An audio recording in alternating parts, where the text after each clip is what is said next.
Alright, guys, welcome back to another session of AZ-103. Today we are going to start with module 5, which is Intersite connectivity. So, in the last module, we talked about virtual networks and all the related things within a virtual network, right? I believe you might have already know about what we have discussed so far in virtual network. I believe you truly understand the idea of a virtual network. What is a virtual network? How does it work, etc. Right? Today I'm going to tell you about the connectivity in terms of virtual network. This is very important. You will get a lot of questions from this module. So make sure you understand each and everything within this module, and I'll try my best to let you know what intersite connectivity is and how it is being achieved. I'm also getting a lot of emails from you guys about the course, that you like it so much. My views has increased significantly in the past few weeks, and I'm really thankful to you that you are liking my video. I've got a lot of email from people who are asking me to provide with the PPT as well as the PDF for this course. Due to some reason, I'm not able to share you as of now, because what I'm trying to do is I'm trying to complete this course first, and then I wanted to share that PDF and PPT with you, because I want to give those documents to people who like Cloud and You, who like my work, because I'm doing this absolutely free of cost. So I would expect something in return, which is obviously not money, but the support and love from you. So if you want to have the PPT and the PDFs for this course, I would like you to stay with this course till the end of it. Recommend what new courses you would like. As of now, a lot of people have asked me to do the course which is AZ 203, which is for developers. But if you are expecting any other course, please mention within the comments, and please do subscribe and share and view as much as possible, right? So that's how you and I will grow together. And just after this video, I'll upload a new video in which I'll be discussing about a very general query, which is how do we get into cloud, or how do we get a job into cloud? What should be the path? So I'll tell you that as well, right? Because that is something that I've been asked many a times by many people. All right. So module 5 is intersite connectivity, which we are going to start as of now. In this module, we have three lessons: VNet peering, VNet to VNet connections, and express route.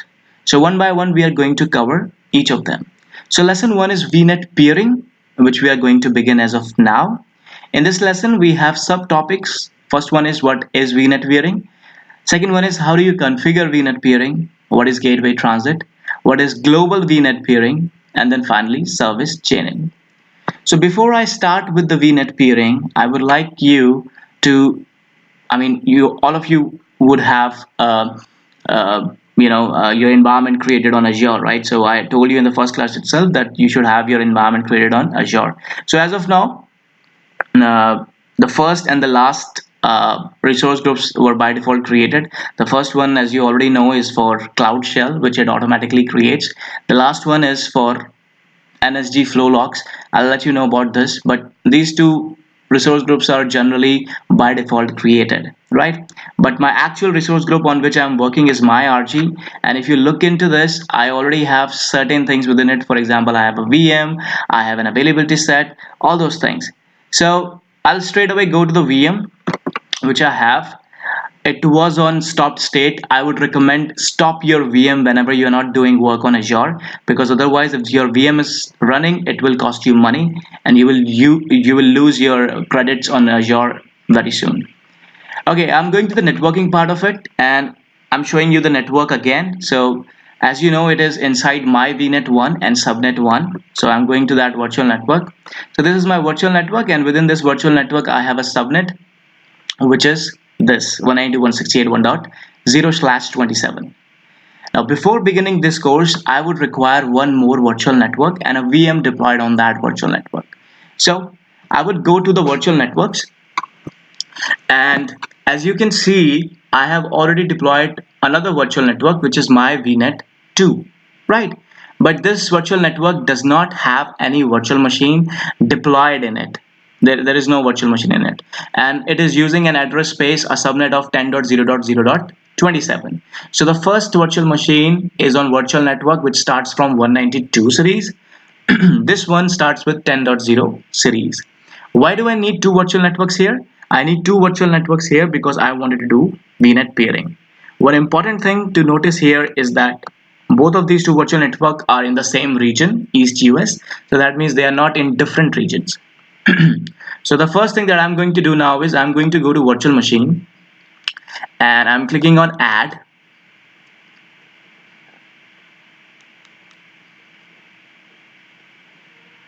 And I'm going to put it inside the same resource group, my RG. I'm going to give it a name. Let's say the name is VM2, and it should be in the same East US region. I don't want to put it inside any availability set, so I will leave it as it is. And the operating system that I need is Windows Server 2016. I'll go with the default size. I'll give it a username, which is my username,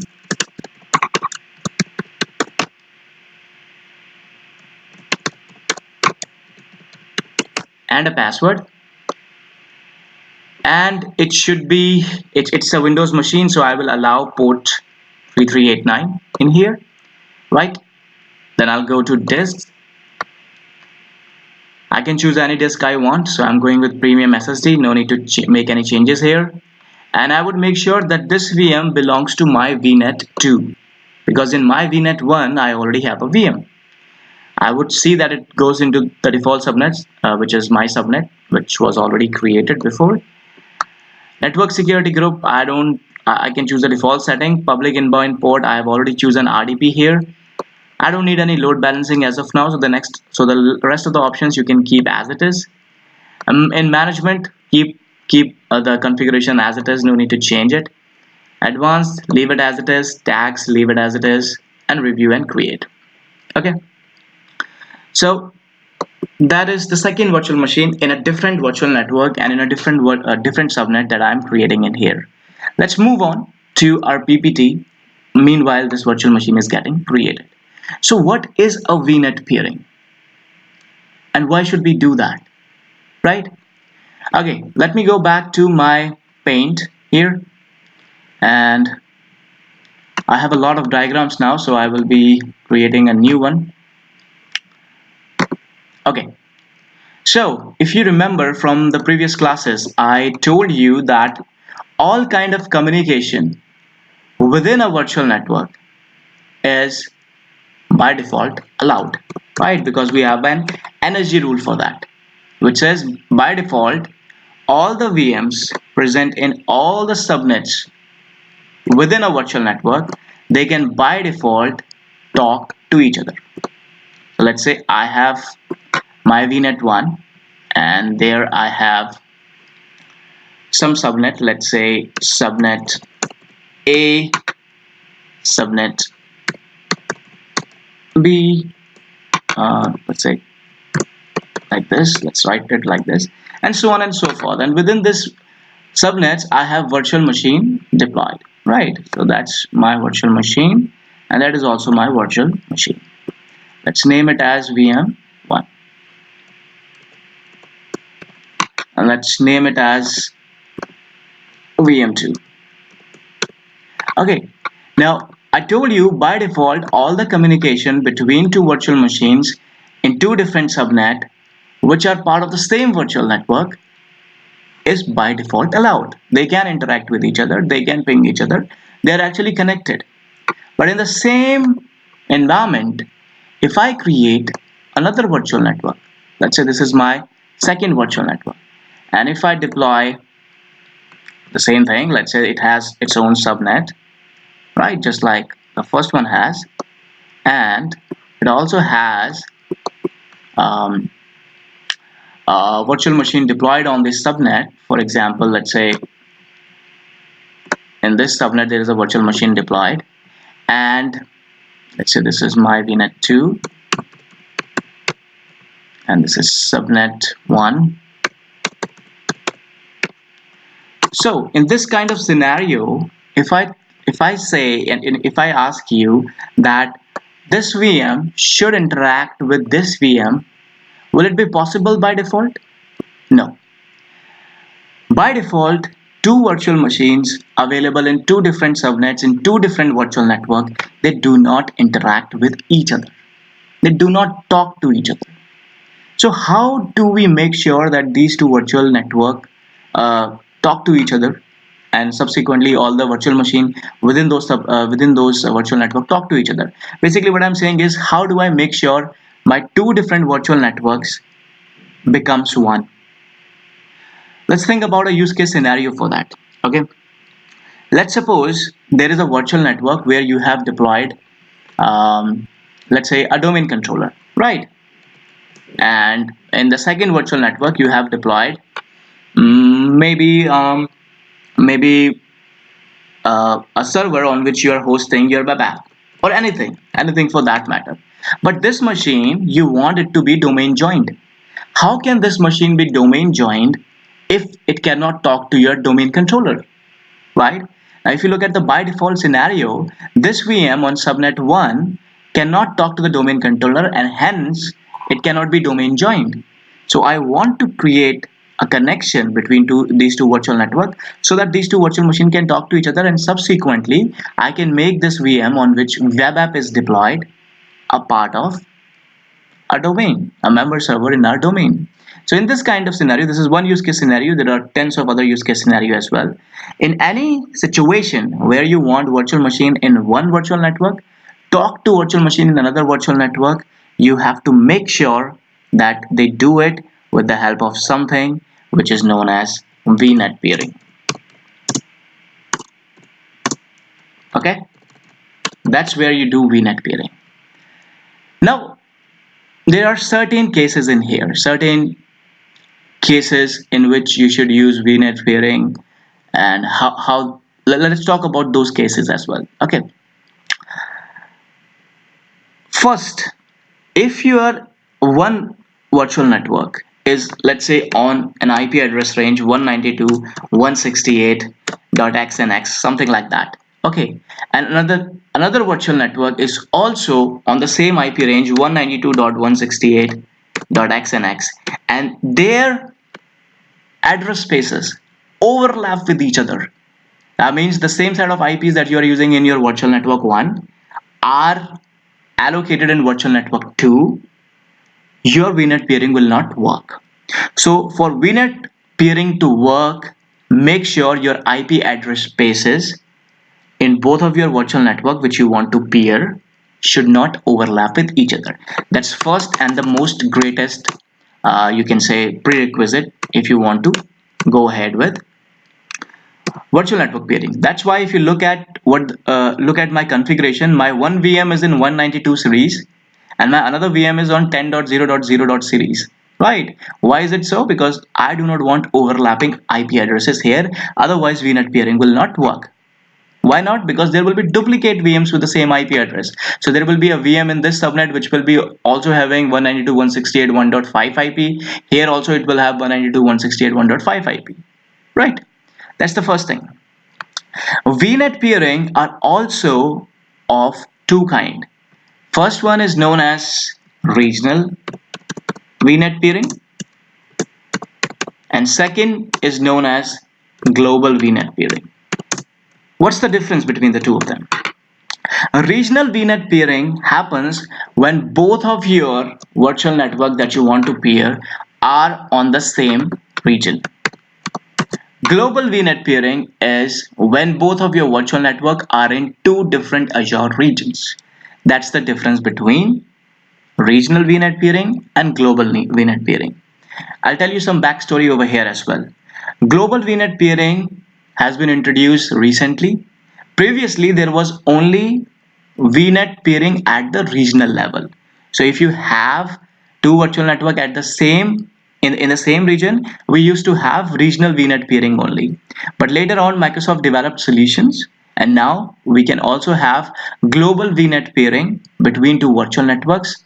Only catch is global VNet peering has certain restrictions as compared to regional VNet peering, which we'll talk in a while. So there are certain differences. Although they do work in the same manner, but there are certain different you can say uh, you can say differences between regional VNet and global VNet. Although they do the same thing, they allow two virtual networks to talk to each other, but there are certain differences. Let's go back to our PPT now, and let's come to the PPT again. So VNet peering connects two virtual network, not transient. What does this word means? Not transient. Okay, to understand that, let's go back in here to my uh, paint here. Okay, uh, let's suppose this is my VNet 1, which is paired with my VNet 2, and let's suppose I have another VNet, which is I'm drawing it in a small manner because just for informational purpose. And let's say this is my VNet 3. Okay, and VNet 2 is paired with VNet 3. Remember, VNet 1 is paired with VNet 2 and VNet 2 is paired with VNet 3. Microsoft says that the VNet peering is not transient. That means even though my VNet 1 is paired with my VNet 2 and my VNet 2 is paired with my VNet 3, my VNet 1 is not paired with my VNet 3. This is not possible. It is not transient. So if A is equal to B and B is equal to C, A is not equal to C, right? It's a mathematical term. Transiency is a mathematical term. So it says if your VNet 1 is paired with VNet 2, that means VM in VNet 1 can interact with VNet 2 and VM in VNet 2 can interact with VNet 3. It does not mean that VM in VNet 1 can interact with VM in VNet 3. It's not transient in nature. Always remember that. So if you want your virtual network 1 to talk to virtual network 3, create a new pairing between the two of them. Okay, very important. I already told you that there are two types of peering, regional and global. What is the difference? Regional happens in the same region when both the virtual networks are in the same region. Global happens when both the virtual networks are in different region. Peered network use the Azure backbone for privacy and isolation. When you have peered virtual network, what happens is all your traffic is going through Azure backbone network. Right? I've been using this term a lot, Azure backbone network. Azure backbone network means Azure, we already know that Azure has its own side of networking, right? So traffic can either go through internet or it can pass through the virtual network which is residing on the backbone network of Azure. So think of this. I want you to imagine something. You have a virtual network in East US region in some data center and you created a virtual network in West US region in some data center. Now we already know that all the data centers of Azure are connected to each other through their own private network connections, right? So they do not go direct to the internet. They do not talk through the internet, right? So when you use VNet peering, Azure backbone network is used, which provides you both privacy and isolation because all your traffic is not going or routing to the internet. It is routing through the internal network of Microsoft. Okay, easy to set up, seamless data transfer, and great performance. When you use peered virtual network, you get a low latency, high bandwidth connection. Your communication with resources between two virtual networks is very efficient, and there are no disruption of services when the VNet is getting created. Nothing of that sort of thing happens. Okay, let's go ahead. Let's talk about how do you configure VNet peering. So in this moment, I'll be going back to my portal, and you can see my virtual machine is created. So I'll go to my virtual machine and check quickly that both of these virtual machines are there. Yes, they are there. And now let me go to the virtual network part, and you will see that both of my virtual networks are already there. Let's do a VNet peering. How do I do that? First of all, to do that, I need to go to my virtual network. Within my virtual network, if you scroll down, there is an option which says peering. So I'll go over here. I'll click on add, and it will ask me some sort of questions. For example, name of the peering from your VNet 1 to your remote virtual network. In this case, my remote virtual network is my VNet 2. So I'm going to give it a name. Let's say the name is peer 1. Virtual network deployment model, select resource manager.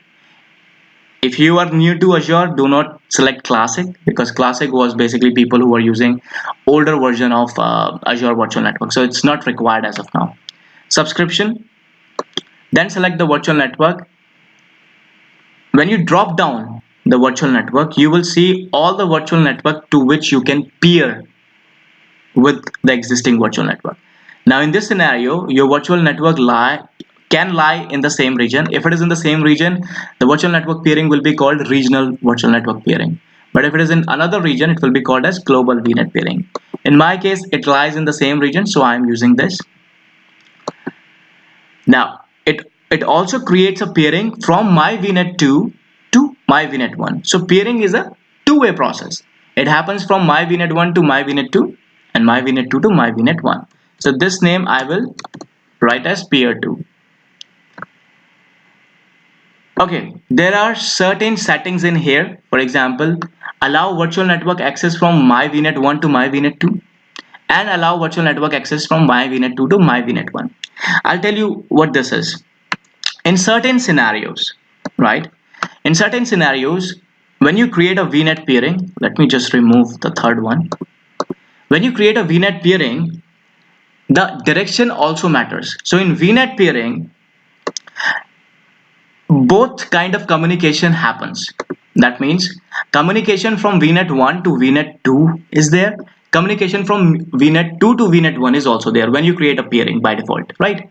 What this means is VM in VNet 1 can communicate to VNet 2 and VM in VNet 2 can communicate to VNet 1. But in certain scenarios, you just want one way. You want your communication to happen in one way. Maybe you want to create a peering between my VNet 1 and my VNet 2, but communication you want to do only from one side. Let's say from VNet 1 to VNet 2 there should be communication, but from VNet 2 to VNet 1 you do not want any communication. In that kind of scenario, this option which I was showing to you is there. So if you create a VNet peering between two virtual networks, if you want to block one side of communication, then you can simply disable from which side you want to disable it. For example, if I want from my VNet 1 to my VNet 2, I can put it enabled. If I want to block from my VNet 2 to my VNet 1, I can disable it. Okay. Next setting is allow forwarded traffic settings. See what it says. This setting allows forwarded traffic from my VNet 2, traffic not originating from inside my VNet 2 into my VNet 1. Okay. What do you mean by traffic originating from my VNet 2? Okay, let's go in here. Let's go back to the pane diagram in here. So right now I have my virtual network 1 and my virtual network 2. There is this VM1, and let's say there is another VM which is VM, let's say VMA, let's call it. So if VM1 is creating any kind of request, that means it is originating within my VNet 1, right? But in certain scenarios, what can happen is some sort of request might have been originated in a different virtual network, or it might be coming from the internet, or basically the place of origin is different from your source virtual network that you're using. So in that kind of scenario, the traffic becomes forwarded traffic. What that does that mean? It means traffic is not originating inside your virtual network 1. It is coming from some other virtual network maybe, or or coming from some request coming from internet. Basically it is not originating from your virtual network 1. So in that kind of scenario also, you can choose whether you want to have forwarded traffic allowed or not. I'll give you a use case scenario. Let's suppose you have a web application inside a virtual network 1. Now people from the internet are trying to access that web application and trying to fetch certain information, right? Going back to this diagram, let's say this is your VM1 onto which your web app is hosted. Whenever I say web app, I mean a website. Okay, always remember that. And here is a person sitting on his computer on the internet, and he's trying to access your web application, and the web application let's say on the back end is trying to connect with this VMA that you have, on which let's suppose you have some sort of images that you have put, which images will be deployed or displayed to your website. Now if a request is coming from the internet from a user and it is going to the web app, and in the web app the user is requesting for these images, you might say that this is a forwarded traffic, I don't want it. If the request is originating from the VM, I will allow it, but if it is forwarded, I won't allow it. In that kind of scenario also, you can disable it.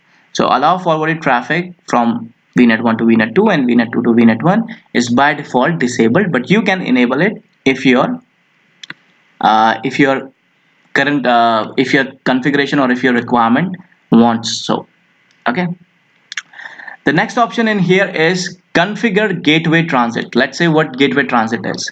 Gateway transit enables one virtual network to use the VPN gateway in the paired virtual network for cross premises or VNet to VNet connectivity. To use this setting, only one of the virtual network in the pairing can have a gateway configured. Let's understand this. This is also coming in the next slide, but let's understand this. What is a gateway transit? Okay, as of now, I have already told you about how two virtual network can communicate with each other, right? Both of these two virtual networks are on Azure, right? Because virtual network we create where? We create them on Azure. But in hybrid scenario, do you not want your virtual network on Azure to connect with a network which is available on premises, right? You might have an on premises environment, right? And there will be machines running there as well, and you might have a network inside your on premises environment as well. So in hybrid scenarios, we have some of the infrastructure inside on premises environment, some of the infrastructure on Azure, and maybe you want them to communicate with each other. So usually when you have a virtual network, to allow it to communicate to your on-premises network, we require some sort of a VPN gateway, which we'll talk about later on. I'm not going inside the detail of these as of now, but I will talk about them once we'll go to the next part of it. So you require a VPN gateway. Why? Because see, between two virtual networks on Azure, there is no need to create a gateway as of now. Why? Because you are using Microsoft internal network. But when you want to connect to your on-premises network, in that kind of scenario, your traffic will not use Microsoft internal backbone network. It has to go through the internet. So to make it secure, you want a VPN channel in between. That is the reason why you need to create a VPN gateway. Okay. So the gateway transit simply means, let's suppose I have VNet 1 which I want to communicate with on-premises network, and I have VNet 2 which I wanted to communicate with on-premises network as well. Right? In default scenario, for both of these two virtual network, you have to create individual VPN gateways so that they can contact your on-premises network. But Microsoft say that if two of your virtual networks are already paired with each other, that means there has been a VNet pairing between the two of them, instead of creating a VPN gateway for both of them individually, you can do one thing, which is create one single VPN gateway through which both of these two virtual networks can pass. So now you do not need individual VPN gateways for individual virtual network. If they are paired, they can use the same VPN gateway to contact your on-premises network. That's what gateway transit is. So instead of individual VNet VPN gateways, if two virtual networks are paired together, they will act as one single network, and they will use one single VPN gateway, which will remove the need of having configured multiple VPN gateways for your virtual network. Okay, now moving on, we have the three same options that I have told you about. Allow forwarded traffic, I have already told you, from within the peer virtual network into your virtual network. Gateway transit allows the peer virtual network to use your virtual network gateway, and use remote gateways means only one virtual network can have this enabled. We'll talk about virtual remote gateways later on, right? So just leave it as of now. Now, gateway transit. I've already told you about this, right? Gateway transit allows peered virtual network to share the gateway and access to the resources. That means if you have two virtual network, look at the image here, and it uses the same VNet peering. They are part of a VNet peering. That means they are both connected with each other, and they belong to the same region. That is another, you can say, uh, condition here. Then instead of creating individual VPN gateways for all of them, you can create one single VPN gateway at one of your virtual network. Any one of your virtual network you can choose, and you can create. You can select that option, allow gateway transit, and it will do it, right? So with the help of this, you can create a site-to-site VPN, VNet to VNet VPN, point-to-site VPN, etc. So we'll talk about these three. Don't go into the detail of what this S2S VPN, P2S VPN, VNet to VNet is. Just remember then that when you have two virtual networks within between which you have VNet peering, you can create one single gateway for both of these virtual networks to communicate with each other. We also in the last PPT we also see an option which says use remote gateways. So when I say two virtual networks can go through one gateway, first you have to allow the option of gateway transit, which means only one gateway will be created, and to the another virtual network you have to use the option of remote gateways. So you have to tell other virtual network that, see, you are now paired with another virtual network, both of you are now one single virtual network, and I am creating a gateway for the first VNet. So what do you need to do? You need to use that gateway. So I will check this option, use remote gateway. So by this option you are just telling the second virtual network in the VNet peering that a gateway is already there. You just have to use that remote gateway. You will not get your own gateway because you are part of a virtual network gateway. Okay. All right, so that was gateway transit. Let's talk about global VNet peering. I will also go back in here and I will simply select OK, so that my virtual network peering will be initiated. You will see two notifications because two network peering is happening. One from VNet 1 to VNet 2, another one from VNet 2 to VNet 1. Going back to the slide, global VNet peering. I told you global VNet peering is just like regional VNet peering. The only thing is it happens between two different regions in which two different virtual networks are deployed. Usually its status will be initiated or connected. If the peering status shows initiated, that means you have now initiated peering between those two virtual network. Always remember one thing: if your virtual networks are in the same region, VNet peering will happen in a very short time. If two virtual networks are in two different regions, generally it takes a little bit more time than the regional VNet peering. So it goes into the initiated state where on the backend all the necessary things are being done by the Microsoft. And then once those settings are done, then the peering status goes into connected, and then you can see them working with each other. Like I said, global VNet peering can happen between two regions when your virtual network is deployed between two regions. But there are certain conditions here. You cannot use global VNet peering with public cloud. What are public clouds? Azure National Clouds, the cloud which Azure provides to government, right? There you cannot do that.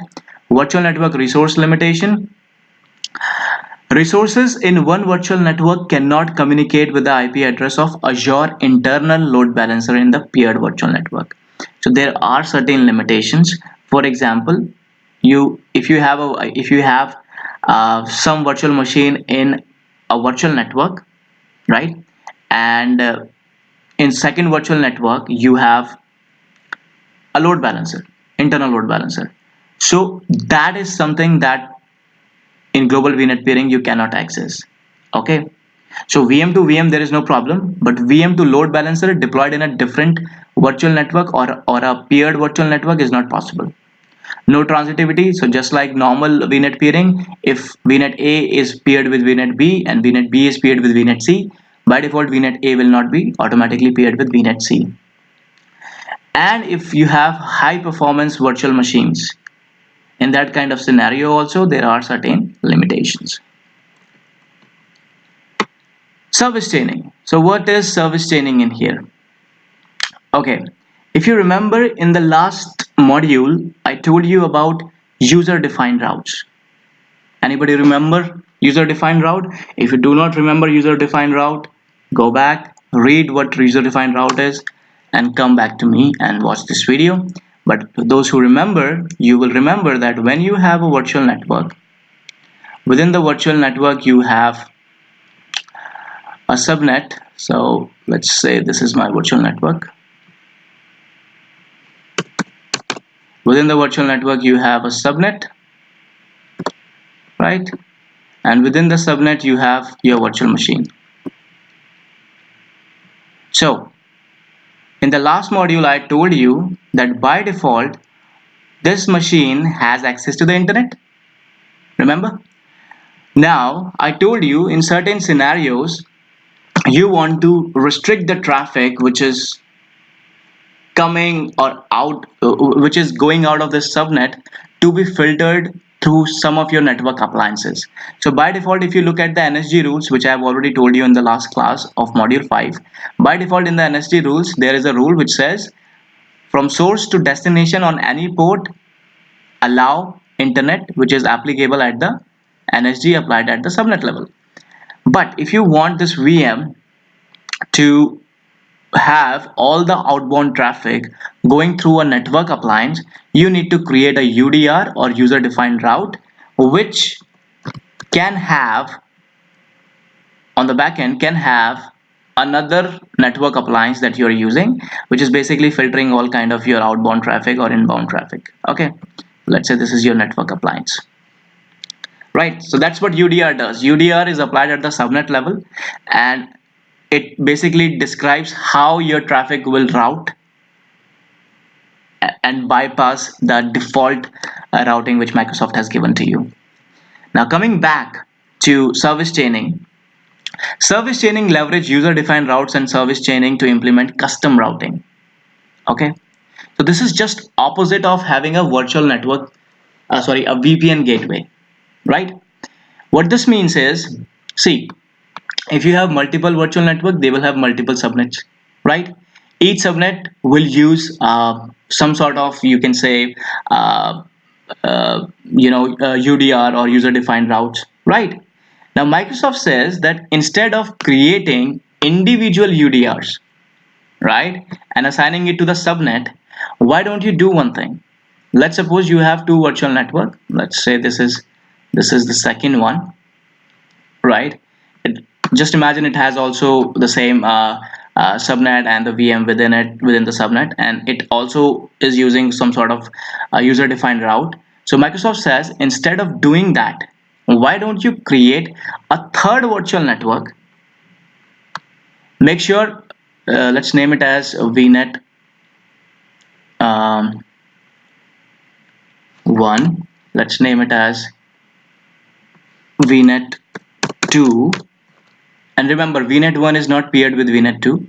And this is, let's call it as Hub VNet. I'll tell you what this is. And Microsoft says pair VNet 1 with Hub VNet, pair VNet 2 with Hub VNet.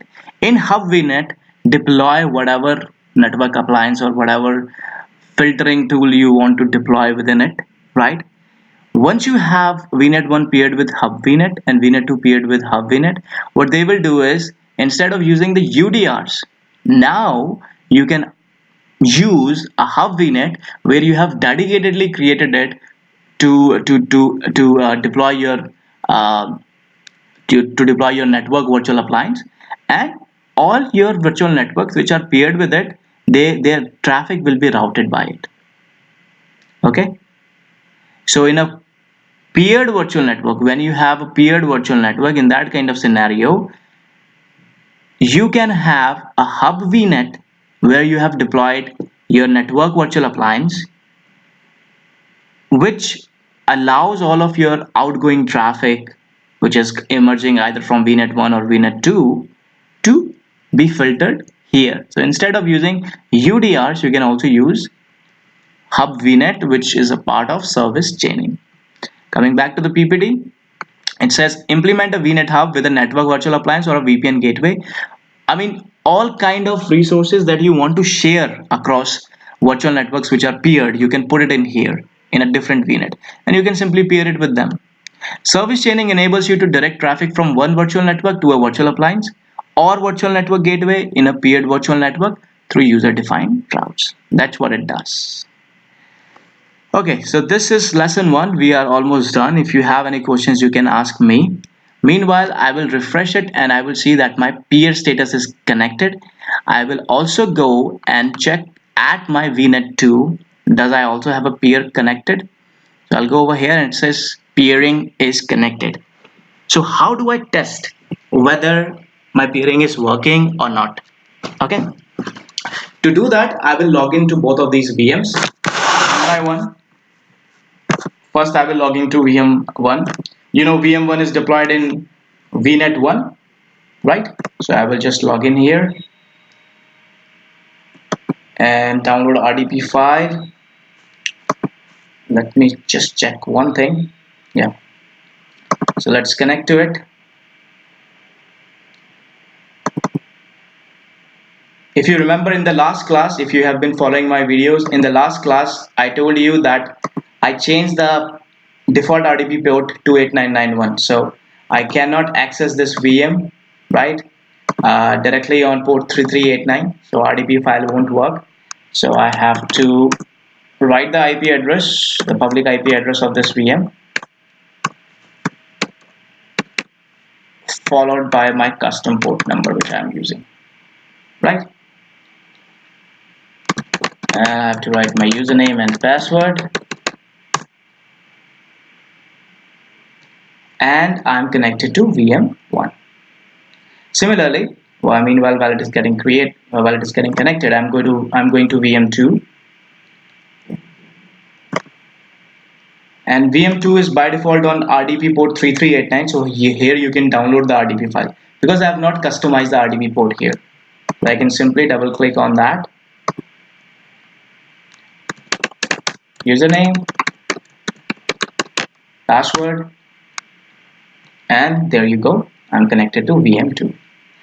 Now, in all the diagrams that I've shown to you, I've shown you a virtual network, a subnet, a VM deployed in that, another virtual network, subnet, VM deployed in that. Same scenario I've used in here. So these are two virtual machines in two different virtual network, which are basically in the same region. So this is regional VNet peering that I'm showing to you. I would like you to do global VNet peering by yourself. The configuration is same, the process is same. You just have to choose another virtual network in another region. Okay, while I'm logged into both of these VMs, let me go ahead and let me run the command prompt. And first of all, let me show you the name of this VM. This is VM1. Let me show you the IP. The IP is 192.168.1.4. Okay. Let me similarly go to another virtual machine, which is VM2. Here also, if you look at it, I'll open my CMD. Just hold on, it's taking some time.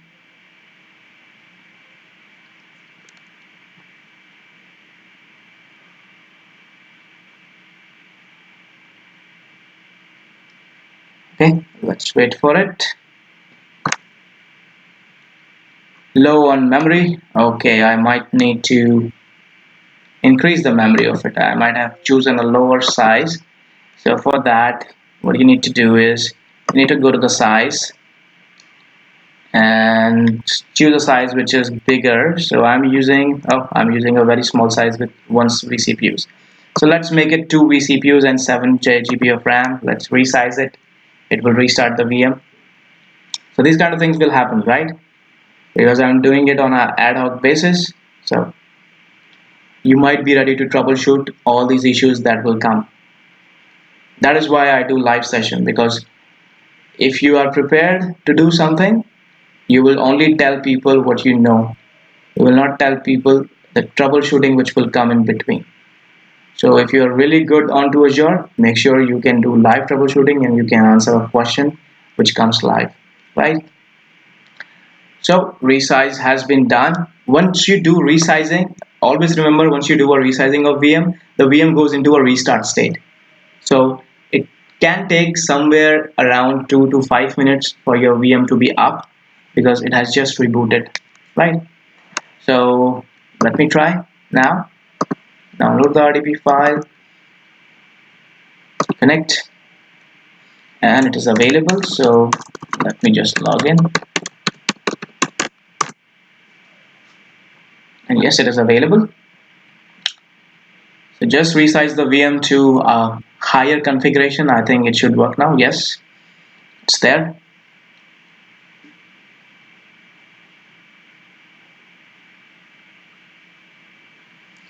And similarly, I will go and see what is the host name of this VM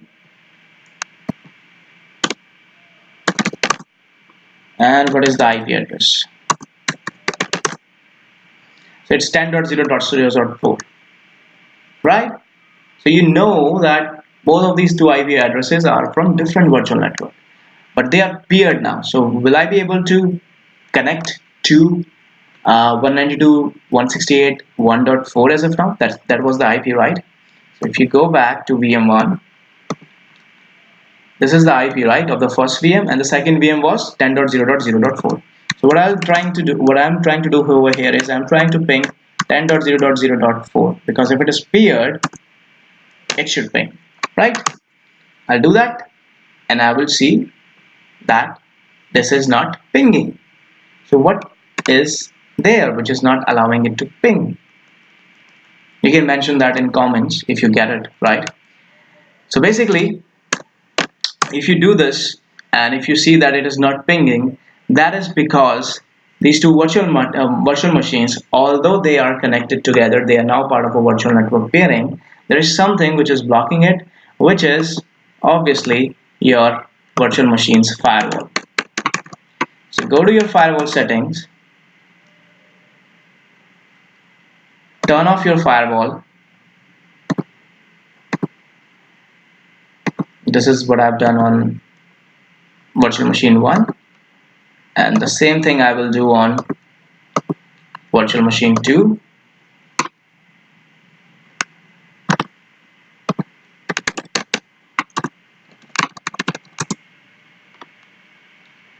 And as soon as I do that, you will see that the pinging will begin, right? And not just that, you can now access any kind of shared folders you have on 10.0.0.4, which obviously you have shared through the network, through the UPN as well. You can connect to it. So now I'm connected to 10.0.0.4 through SMB, and I'm accessing the files over there. These are the program files of VM2, right? That's what VNet peering does. It simply creates two virtual network into one single virtual network. And this is regional VNet peering. I would like you to do multiple things here. I would like you to try global VNet peering. It's the same, just create your virtual network in a different region. I would like you to try um, creating three different virtual network and check whether transiency works or not, right? So you can create three virtual network. You can connect VNet 1 to VNet 2 and VNet 2 to VNet 3 and see if VNet 1 talks to VNet 3, things like that. And feel free to test and check whatever you want to do within it. So play with Azure. The more you play with it, the more you will understand. That is all, guys. This is all from lesson 1, which was about VNet peering. Once you are done with your lab, once you are good enough with your troubleshooting, with your learning, do not forget to stop your virtual machine. Because if you do not shut down, if you do not stop and deallocate your virtual machine, this from here you have to do it. If you do not stop and deallocate it, you will be charged a lot of amount of money. That means you will lose credits on Azure. So always remember to deallocate them, should stop and deallocate them. Okay, which will be done from this button. So that is all, guys. In the next lesson, we will discuss VNet to VNet connections in detail. And if you have any questions, leave inside the comment box. Thank you.